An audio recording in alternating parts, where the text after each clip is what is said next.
Halo teman-teman, selamat datang kembali di channel YouTube Richard Darmawan. Pada kesempatan hari ini, di hari Senin tanggal 12 September, kita akan membahas saham-saham yang ada di Indonesia secara khusus menggunakan pendekatan analisa teknikal. Yang pertama kita akan bahas IHSG dulu. Setelah itu kita akan bahas kurang lebih ada 6 saham yang kiranya menarik untuk diperhatikan beberapa waktu ke depan. IHSG hari ini ditutup positif, naik 0,16% dengan high di area 7276. Bisa kita lihat sudah 4 kali melakukan tes breakout area 7260, tapi sayangnya masih belum berhasil closing di atas. Dari tanggal 6 September, lalu tanggal 8, 9, dan hari ini tanggal 12. Untuk area support kuatnya masih ada di area 7000 dan support terdekatnya ada di area 7200. Secara view IHSG harusnya masih bisa melanjutkan kenaikan. Selain kondisi candle-candle yang cukup baik walaupun tertahan di area 7260, bisa kita lihat bahwa sebenarnya IHSG masih memiliki target yaitu inverted head and shoulders dengan target ke 7500. Dan yang paling menarik juga adalah beberapa waktu terakhir asing terus melakukan akumulasi di IHSG ya teman-teman. Seperti yang kita ketahui bahwa IHSG saat ini masih masih didominasi oleh asing. Jadi kalau asing belanja ada potensi IHSG mengalami kenaikan. Dan bisa kita lihat di sini bahwa total transaksi hari ini 13,4 triliun dan asing masih belanja 829 miliar. Bukan jumlah uang yang kecil dan masih terus net buy ya beberapa waktu terakhir. Jadi secara kondisi IHSG saat ini tidak perlu ada yang dikhawatirkan, dengan view masih akan menuju ke area all time high-nya serta menyelesaikan target inverted head and shoulders ke 7500-an. All time high IHSG sendiri ada di area 7356. Jadi saat ini masih berada di area resisten dan berpotensi untuk di breakout ya teman-teman. Hari ini asing akumulasi besar di 3 saham yaitu Bank Mandiri, ASI, dan MDKA. Silakan teman-teman perhatikan untuk chartnya dan di mana kira-kira titik yang baik untuk entry. Untuk saham pertama yang akan kita bahas hari ini adalah Antam. Antam hari ini kita lihat Antam hari ini mengalami kenaikan walaupun ditutup merah karena opennya di atas dan close-nya di bawah. Untuk support Antam masih sama di area 1920 sampai 1865 dan kondisinya saat ini masih berpotensi membentuk cup and handle walaupun tentu harus breakout dulu dari 2040. Dan kalau kita zoom out sedikit, ada yang menarik dari saham Antam teman-teman. Dengan neckline di 2040, sebenarnya Antam berpotensi membentuk cup and handle kecil ya. Ini adalah cupnya dengan low di area supportnya 1870 atau 1865. Dan ini adalah handle-nya di sebelah kanannya. Jadi sebenarnya kalau breakout 2040 berpotensi mengalami kenaikan. Kita ukur dari low sampai ke area neckline-nya, lalu kita letakkan di area breakout-nya. Jadi sebenarnya berpotensi breakout daripada trendline, dan kalau misalnya melanjutkan kenaikan menuju ke resisten ke 2275, maka saham Antam berpotensi membentuk cup and handle versi yang lebih besar. Jadi silakan teman-teman perhatikan untuk area support terdekat dari saham Antam, ataupun kalau teman-teman yang mau buy on breakout, silahkan pastikan saham Antam breakout 2040 yang didukung dengan volume ya teman-teman. karena berpotensi bisa saja melanjutkan kenaikannya, menembus area trendline dan menuju area resisten ke kisaran 2270. Saham kedua yang akan kita bahas hari ini adalah saudaranya Antam, yaitu Inco. Inco hari ini sudah berhasil breakout dari trendline-nya. Bisa kita lihat trendline ini terbentuk dan sudah beberapa kali, tepatnya 2 kali, menahan dari saham Inco. Ini sebenarnya sempat breakout ya, 12 Agustus. Tapi sayang breakoutnya false, akhirnya turun kembali dan menyentuh area support. Walaupun nggak sampai area support 2 dengan low kurang lebih di kisaran 5.800. Dan posisinya sekarang sudah breakout dengan target terdekat menuju area resisten kurang lebih di 7.175. Dan kalau bisa breakout, mirip-mirip dengan Antam, berpotensi membentuk cup and handle. Dengan ini adalah cupnya. Lalu di sebelah kanannya adalah handle-nya. Jadi saham Inco cukup menarik. Untuk support terdekat dari saham Inco ada di area 6.375 sampai 6.200. Kalau ternyata tidak kuat melanjutkan kenaikan, ada potensi menguji area support 2-nya di 5.700 sampai 5.525. Dan kalau bisa breakout dari 7.175, maka Inco berpotensi mengalami kenaikan lanjutan yang lumayan tinggi. Kalau bisa breakout, kita letakkan di atas area breakoutnya. Jadi Inco berpotensi menguji area sekitaran 9.000-an ya teman-teman, 9.500 atau 9.600. Tapi resisten terdekatnya 7.175 dulu. Baru kemudian kalau breakout berpotensi mencetak harga 9.600. Saham ketiga yang akan kita bahas hari ini adalah Saratoga. Saratoga hari ini ditutup positif.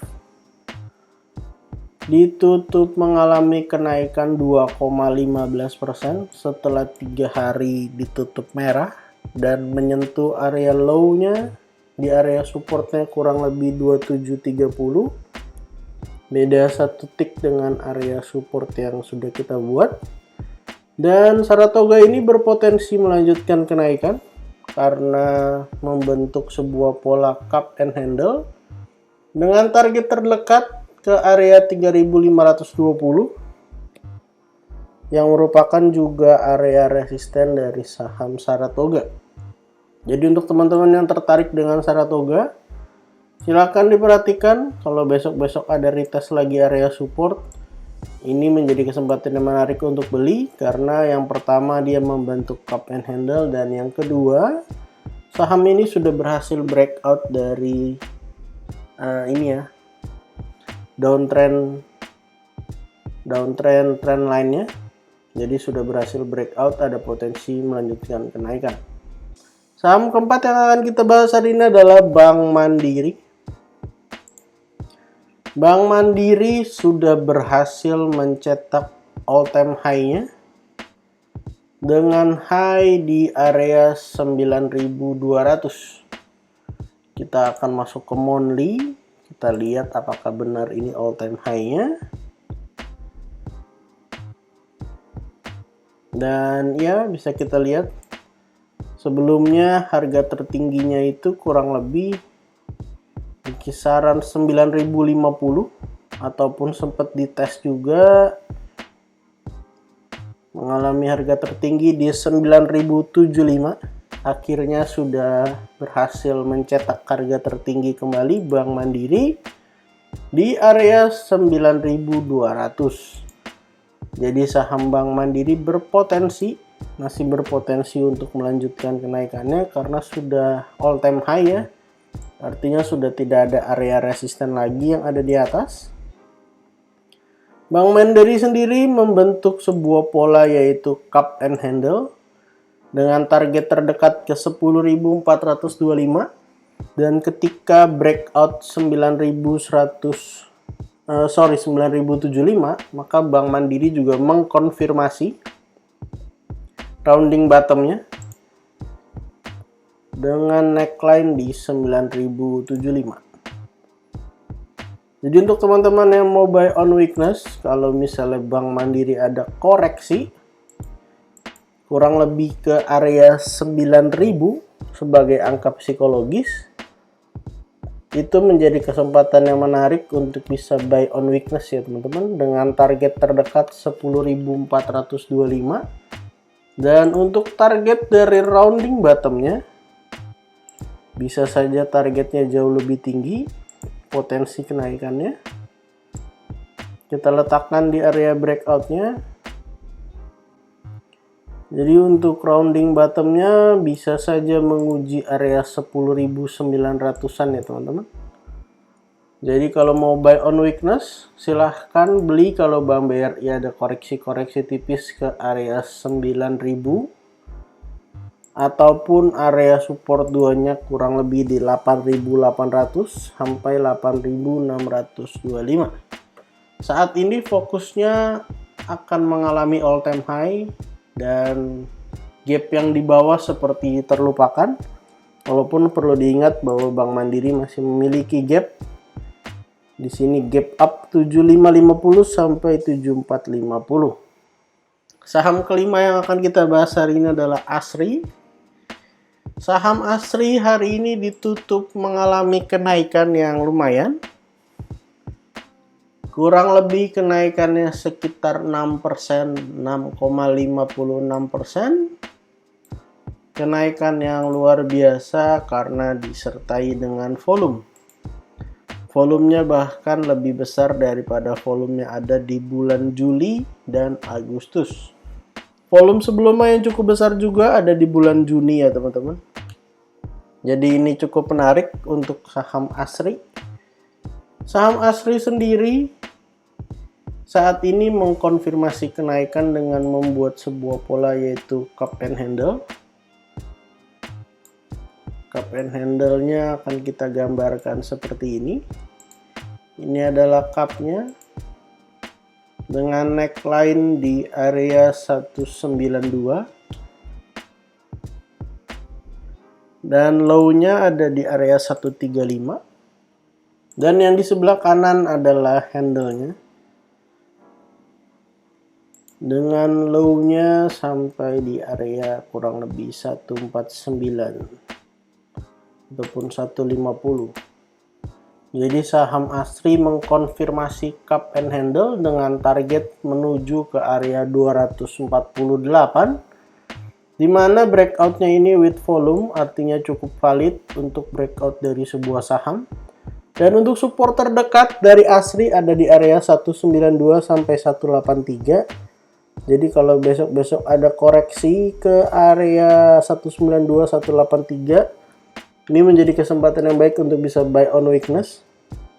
Ataupun kalau mau buy on breakout, boleh beli sekarang di breakoutnya. Karena sudah berhasil breakout dengan volume, artinya cukup valid breakoutnya teman-teman. Jadi silahkan dipantau untuk saham ASRI. Dan saham terakhir yang akan kita bahas hari ini adalah BMHS. Salah satu saham yang downtrend, tetapi hari ini berhasil naik 20%. Naik yang disertai dengan volume ya teman-teman. Bisa kita lihat bahwa volumenya itu cukup besar dibanding dengan beberapa waktu terakhir.